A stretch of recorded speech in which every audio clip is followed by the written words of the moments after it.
macroeconomics, and this was created by Nick and Logan. Alright, so summary.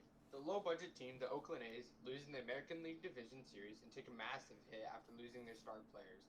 The future looks bleak for the team, and the general manager, Bean, has to somehow turn things around. After encountering a bright young economist graduate named Peter, Bean goes against people's opinion and relies on the economists. They use sabermetrics to pick their roster of new recruits and get rid of some of their players. After a bad start in the season, due to the athletics manager not going with Bean's plan and roster, the public deems the method a failure. Bean and Peter stick to their plan, and after some changes within the team, the Oakland A's go on to win 20 games in a row. All right, so the terms that represent this movie are: one is asset. Within the movie Moneyball, the players can be considered assets. Based on the player's skills, the value of these assets can fluctuate accordingly.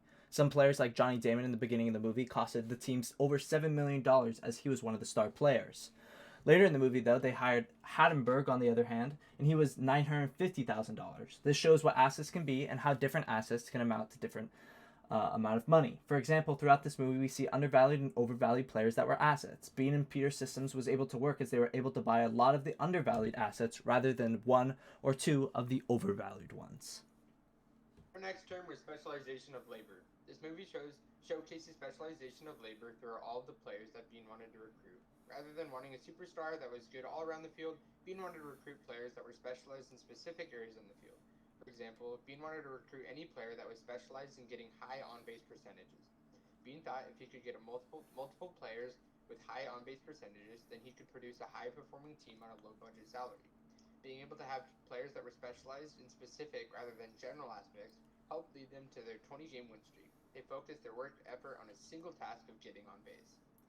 Another thing is shortage. Within the professional sports scene, and specifically baseball, players specialize in certain areas. There's a shortage of all-around players within the sport, leading to these players costing an exorbitant amount of money. After the Oakland A's lose their star player, Jason Gamby, and Johnny Damon, they try to fill the hole with the other great players. Since the team's budget was low, however, they couldn't get the players that they were going for and what we're going to call shortage players, so they tried to change their strategy. The movie demonstrates what shortage of a particular good can lead to and puts it into a practical application. Term was depreciation. Last term was depreciation. In the beginning, we see that Bean has to make a whole new team as all of his all-star players were leaving. With this and a low budget, Bean was forced to look at many players that were low budget because they were depreciating. For example, Bean looked to recruit the depreciating player Scott Hadelberg, despite his inability to throw the ball because of his nerve injury. They were able to turn the cheap depreciating player into a viable asset as they made him a first base player. Overall, this movie showed depreciation as Bean looked to depreciated players that looked bad because of things such as nerve damage or age, and he was able to turn them into valuable players that helped the team out. All right, so opinion time. Why should students watch this movie? Well, again, that we just stated, you can understand terms a lot better within the economics. It's also a good showcase of how economics can be applied in the practical world, right? They use economics to change from what they used to do and doing scouting and things like that and put it into a practical sense. And it's actually a good movie. It got really high reviews on Rotten Tomatoes, and it's funny and everything like that.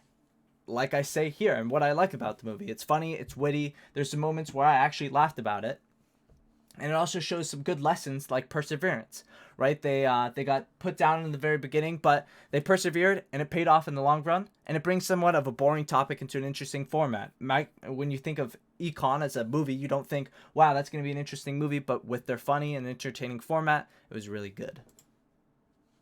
In conclusion, what did I learn and how do I apply this? So one thing I learned is that trying something new in an unchanged game can spark something great.